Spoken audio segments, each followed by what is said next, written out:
انما سوائے اس کے نہیں، یا بے شک یہی بات ہے کہ یستجیبو دعوت، پکار، پیغام قبول کرتے ہیں۔ یستجیبو پیغام کو، پکار کو، دعوت کو قبول کرتے ہیں۔ الذین وہ لوگ، یسمعون جو سنتے ہیں۔ انما یستجیب الذین یسمعون، اللہ کے پیغام کو، اللہ کی دعوت کو، اللہ کی پکار کو وہی لوگ قبول کرتے ہیں جو سنتے ہیں۔ والموتى اور مردوں کو، یبعثو زندہ فرمائیں گے، ہم انہیں، اللہ اللہ، والموتى یبعثهم اللہ، اور مردوں کو اللہ پاک اٹھائیں گے، زندہ فرمائیں گے، ثم پھر، الیہ اسی اللہ کی طرف، یرجعون وہ لوٹائے جائیں گے، ثم الیہ یرجعون اور پھر وہ اللہ تعالیٰ کی طرف لوٹائے جائیں گے۔ پچھلی آیات میں نبی کریم صلی اللہ علیہ وسلم کو تسلی دی گئی تھی۔ تسلی یہ دی گئی تھی کہ بھائی ان کی ہدایت کے لیے جتنے معجزات کا ظہور یا ان کے مطالبات کا پورا کرنا ضروری تھا وہ کر دیے گئے، وہ کر دیے گئے ہیں۔ اب بھی اگر یہ لوگ ایمان نہیں لاتے تو انہوں نے لانا ہی نہیں ہے، انہوں نے پھر ایمان لانا ہی نہیں ہے۔ اگر اللہ تعالیٰ زبردستی کرنا چاہیں تو وہ کر سکتے ہیں، سب کو ایک جیسا بنا دیں، سب کو، یعنی اس میں آدمی کا اپنا کوئی ارادہ اور اختیار نہ ہو، اللہ تعالیٰ اس کو ویسا ہی بنا دیں، جیسے فرشتوں کو بنا دیا۔ فرشتوں کو اللہ رب العزت نے بنا دیا کہ ان کا اپنا ارادہ اور اختیار نہیں ہے، بس وہ نیک ہیں تو نیک ہی نیک ہیں، بس ان کے اندر برائی والا تصور ہی کوئی نہیں ہے۔ تو اللہ رب العزت ایسا کر سکتے ہیں، لیکن اللہ نے ایسا نہیں کیا، بلکہ لوگوں پر چھوڑا کہ وہ اس ہدایت کو سمجھیں اور قبول کریں۔ اب یہ جو آیت ہے یہ اسی کا تسلسل ہے۔ انما یستجیب الذین یسمعون، اللہ کے پیغام کو، اللہ کی دعوت کو، اللہ کی پکار کو کون قبول کرتا ہے؟ وہ جو اسی نیت سے سنتا ہے کہ اگر یہ میرے لیے خیر اور بھلائی کی بات ہے تو میں قبول کروں گا، اگر یہ میرے لیے خیر اور بھلائی کی بات ہے تو میں قبول کروں گا، جو اس ارادے اور اس نیت سے سنتا ہے۔ دیکھیں آج نا یہ بات بڑی آسان ہو گئی ہے، ہمارے ہاں کچھ لوگ پسندیدہ ہوتے ہیں اور کچھ پسندیدہ نہیں ہوتے۔ اچھا، جو لوگ ہمارے ہاں پسندیدہ نہیں ہوتے نا، وہ اگر ہمارے سامنے کوئی بات کرتے بھی ہیں ہم کہتے ہیں یار سننی نہیں، ان کو چھوڑو۔ اگر کوئی ایسی مجبوری ہے کہ خاموش رہنا پڑتا ہے، بندہ کہتا ہے چپ کر کے بس ادھر سے سنو ادھر سے نکالتے جاؤ۔ جو ہمارے یہاں پسندیدہ ان کو سننی نہیں، ان کی بات سننی نہیں، اور اگر ہمیں سننی پڑ جائے تو پھر اس نیت سے سنتے ہیں کہ بس تھوڑا سا ٹائم گزار لو، مجبوری ہے یہاں پر بیٹھنا۔ لیکن اگر کوئی شخص اس ارادے سے سنتا ہے اگر اچھی بات ہوئی تو میں ضرور قبول کروں گا، انما یستجیب الذین یسمعون، وہ قبول کرتے ہیں جو اس نیت سے سنتے ہیں کہ جو اچھی بات ہوگی ہم اس کو قبول کریں گے، اور جن کے ذہنوں میں پہلے ہی یہ ہو سمعنا وعصینا، سن تو رہے ہیں لیکن ماننی نہیں ہے، تو ان کو پھر کوئی فائدہ نہیں۔ والموتى یبعثهم اللہ، یہ لوگ جب مر جائیں گے نا، یہ لوگ جب مر جائیں گے، یبعثهم اللہ، تو پھر کل قیامت والے دن اللہ ان کو اٹھائیں گے، اور ثم الیہ یرجعون، اور پھر یہ اللہ کے سامنے پیش کیا جائیں گے۔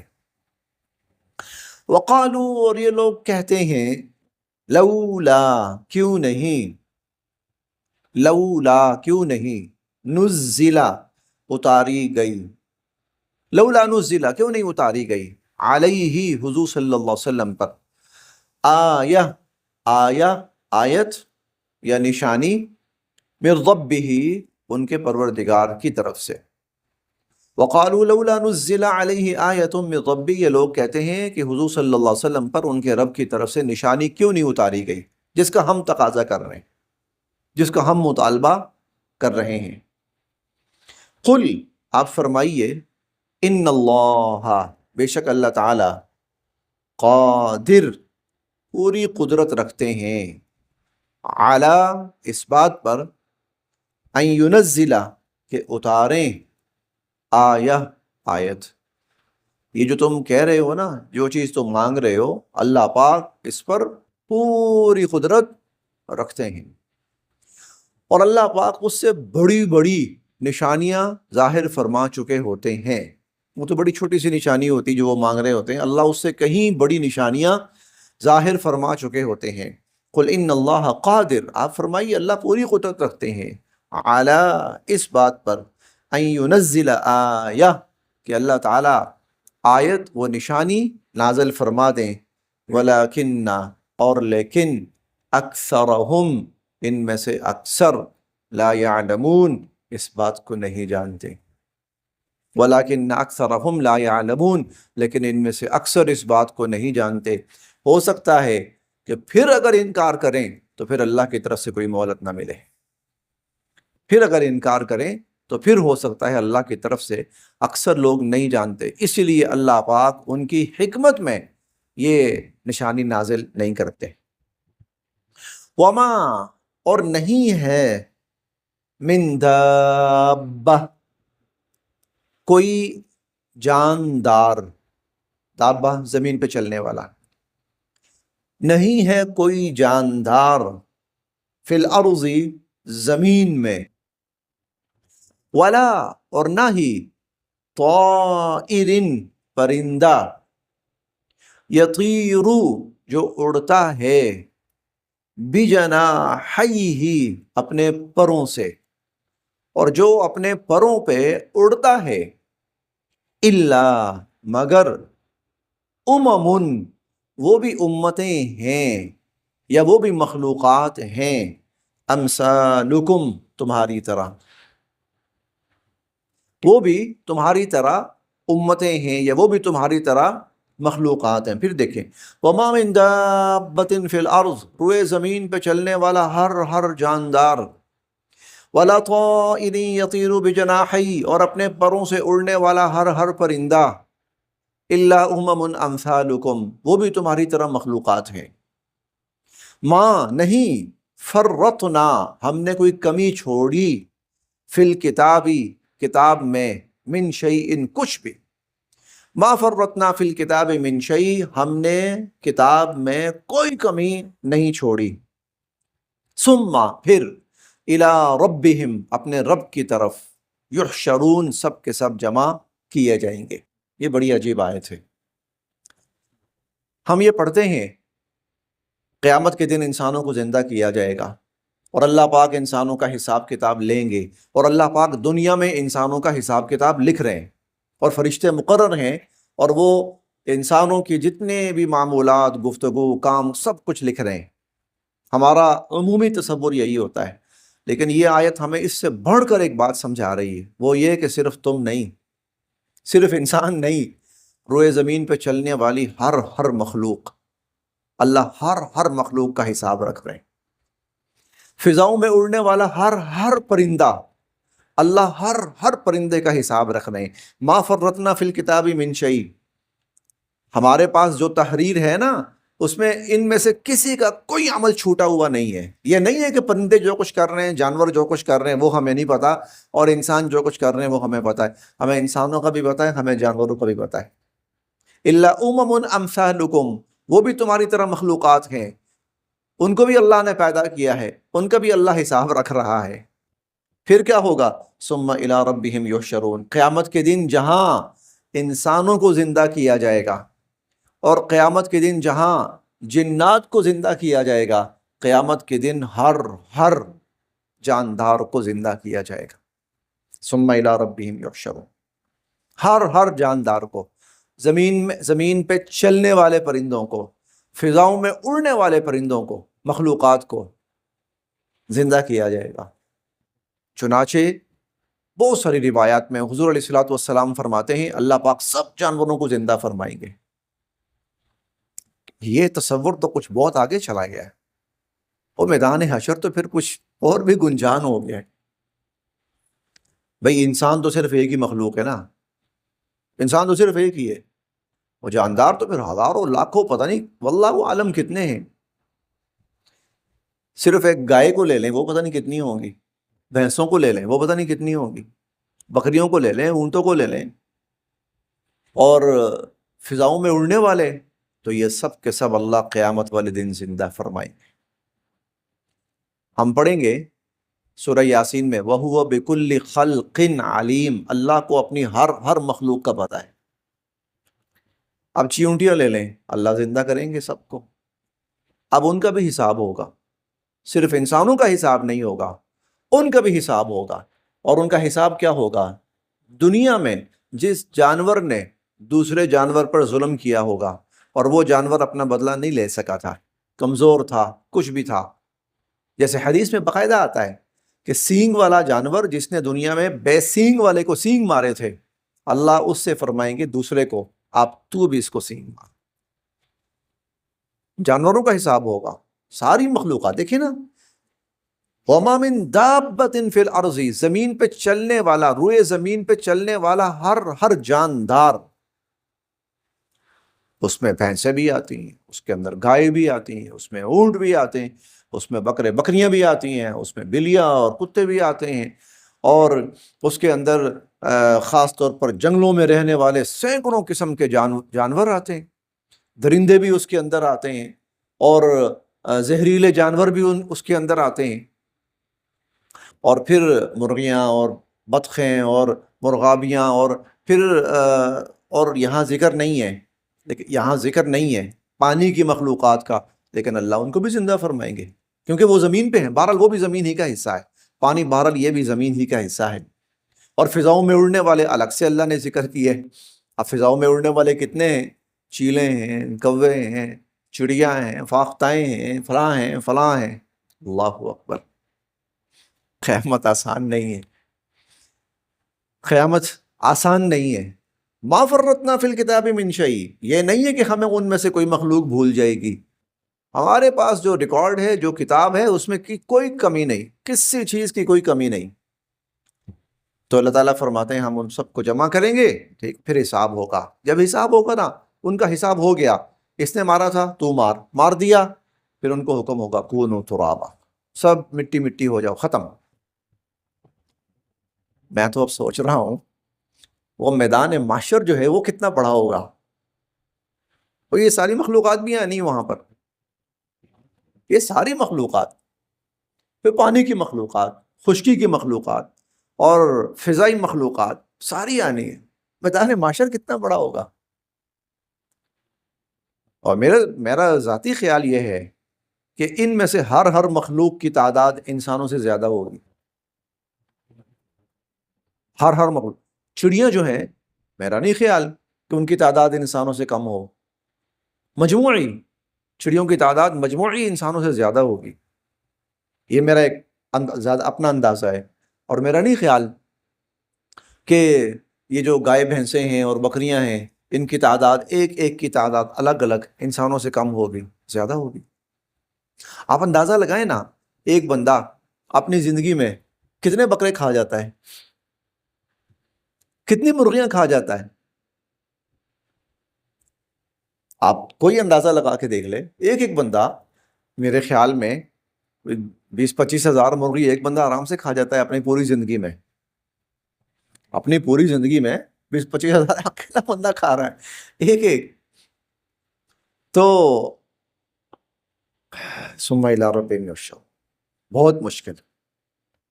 اللہ پاک کسی بکری نے دوسری بکری کو سینگ مارا ہوگا، اللہ کہیں گے قیامت کا دن ہے بھائی، آج حساب ہونا ہے. کسی گائے نے دوسری گائے کو دھکا دیا ہوگا، اللہ کہیں گے آج حساب ہونا ہے بھائی، آج حساب. کسی مرغے نے دوسرے مرغی کو بے شک مارا ہوگا، اس پہ حملہ آور ہوا ہوگا، اللہ کہیں گے آج حساب ہونا ہے. اچھا، مجھے ایسا لگتا ہے کہ جانوروں کے اندر اس چیز کا احساس انسانوں کی نسبت زیادہ ہے.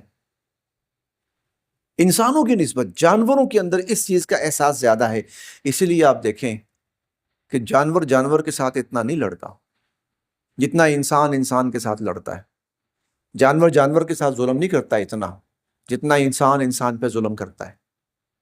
اور جانوروں کو بھی نا کئی دفعہ انسان ہی ہیں جو لڑاتے ہیں، جانوروں کو بھی کئی دفعہ. وما من دابۃ فی الارض، روئے زمین پر چلنے والا کوئی بھی جاندار، جتنے بھی جاندار ہیں، ولا طائر یطیر بجناحیہ، اور فضاؤں میں اڑنے والے، پروں پہ اڑنے والے پرندے، الا امم امثالکم، وہ بھی تمہاری طرح مخلوقات ہیں.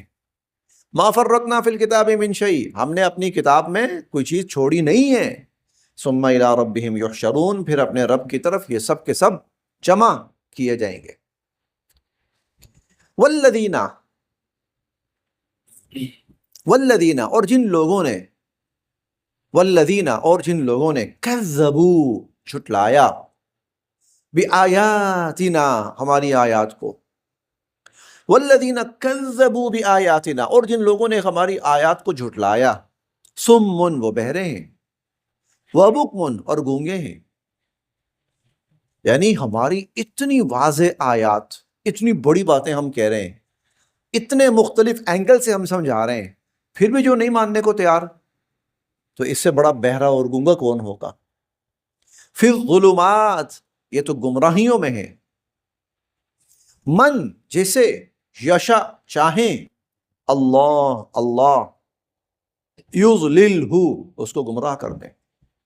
من یشاء اللہ یضلل، اللہ جسے چاہیں گمراہ کر دیں. ومن یشاء اور جسے چاہیں، یجعلہ اسے ڈال دیں، اعلی پر، صراط راستہ، مستقیم سیدھا، اور جسے چاہیں اللہ سیدھے راستے پر ڈال دیں. قل آپ فرمائیے، ارأیتکم یہ تو بتاؤ، یعنی یہ بات آپ کفار سے کہیے، مشرکین سے کہیے، ارأیتکم یہ تو بتاؤ، ان اگر، اتا آ جائے، کم تم پر، عذاب اللہ کا عذاب، اگر تم پر اللہ کا عذاب آ جائے، او یا اتت آ جائے، کم تم پہ، الساعہ قیامت، اگر تم پر عذاب آ جائے یا تم پر قیامت آ جائے، غیر اللہ، کیا، غیر اللہ، تدعون تم پکارو گے، اغیر اللہ تدعون، کیا اللہ کے علاوہ کسی اور کو پکارو گے؟ کیا اس وقت اللہ کے علاوہ کسی اور کو پکارو گے؟ نہیں، بلکہ ایاہو، اس کا ترجمہ یہ نہیں ہے کہ تم اللہ کو پکارو گے، اس کا ترجمہ یہ نہیں ہے کہ تم اللہ کو پکارو گے. یہ وہی ہے، ایاک نعبد و ایاک نستعین، اللہ ہم صرف اور صرف آپ کی عبادت کرتے ہیں اور صرف آپ سے استعانت مانگتے ہیں. ایاہو، بلکہ صرف اور صرف اللہ کو پکارو گے، یہ ہے ایا کا ترجمہ یہی ہوتا ہے. ایا حصر کا لفظ ہے، حصر کا مطلب صرف اور صرف، بل ایاہو تدعون، اگر تو ہوتا نا یہ لفظ بل تدعونہ، بلکہ تم اللہ کو پکارو گے، پھر ہو سکتا کسی اور کو بھی ساتھ شامل کیا جا سکتا. اللہ فرماتے ہیں نہیں، بل ایاہ تدعون، صرف اور صرف اگر تم پر عذاب آئے اور تم پر قیامت آ جائے اچانک، تو تم صرف اور صرف اللہ کو پکارو گے، اللہ کے سوا کسی اور کو نہیں پکارو گے. فیکشفو، پھر اللہ دور بھی کر دیں گے، ما تدعونا، تم پکار رہے ہو اللہ کو، الیہ جس چیز کی طرف، فیکشف ما تدعون الیہ جس چیز کے لیے تم اللہ کو پکار رہے ہوگے، اللہ تمہاری پکار قبول کر کے وہ چیز دور بھی کر دیں گے، انشاء اگر چاہیں گے. اگر چاہیں گے، یہ کیوں ہے اگر چاہیں گے؟ کیوں بھائی؟ اللہ کو پکارا جائے تو اللہ تو پکار سنتے ہی سنتے ہیں، وہاں چاہنے کا لفظ نہیں آتا، اصل میں یہاں قیامت آ رہا ہے ساتھ. اگر قیامت آئی اور تم نے اللہ کو پکارا یا اللہ قیامت کو دور کر دے تو قیامت نہیں دور ہوگی، عذاب دور ہو سکتا ہے دنیا کا عذاب دور ہو سکتا ہے۔ مثال کے طور پر ہم نے پڑھا بھی ہے اور ہم بار بار پڑھیں گے، بہت سی جگہوں پہ پڑھیں گے، فَإِذَا رَكِبُوا فِي الْفُلْكِ دَعَوُا اللَّهَ مُخْلِصِينَ لَهُ الدِّينَ، جب یہ کشتی پہ سوار ہوتے تھے بحری سفر پہ، اور وہ بحری سفر میں طوفان آ جاتا تھا اور کشتی بھنور میں پھنس جاتی تھی، تو پھر صرف اور صرف اللہ کو پکارتے تھے، صرف اور صرف اللہ کو پکارتے تھے، اور اللہ اس مشکل سے نکال بھی دیتے تھے۔ مصیبت آئی نا، اللہ نے نکال بھی دیا، لیکن جب قیامت آئے گی پھر اللہ نہیں نکالے گا۔ اللہ فرمائے گا اب آخری وقت، اب ختم۔ فَيَكْشِفُ مَا تَدْعُونَ إِلَيْهِ، تو اللہ دور کر دیں گے جس چیز کی طرف تم اللہ کو پکار رہے ہو، اللہ اس کو دور کر دیں گے انشاء، اگر چاہیں گے۔ وَتَنْسَوْنَ، اور تم بھول جاؤ گے، مَا تُشْرِكُونَ، جن کو تم اللہ کے ساتھ شریک کرتے ہو، اس وقت وہ سارے تمہیں بھول جائیں گے، اس وقت تمہیں صرف اور صرف اللہ یاد آئے گا۔ اب کہنا یہ چاہتے ہیں، کیا اللہ کو صرف مشکل وقتوں کے لیے رکھا ہوا ہے کہ مشکل وقت آئے گا تو اللہ کو پکاریں گے، اور جب عام حالات ہوں گے تو پھر اوروں کو پکارتے رہیں گے؟ نہیں، نہیں، بلکہ ہر حال اللہ کا ہے، ہر حال اللہ کا ہے، ہر وقت اللہ کو پکارنا ہے، ہر وقت اسی سے دعا کرنی ہے، اسی سے مانگنا ہے، اسی کے سامنے دست سوال دراز کرنا ہے، بس۔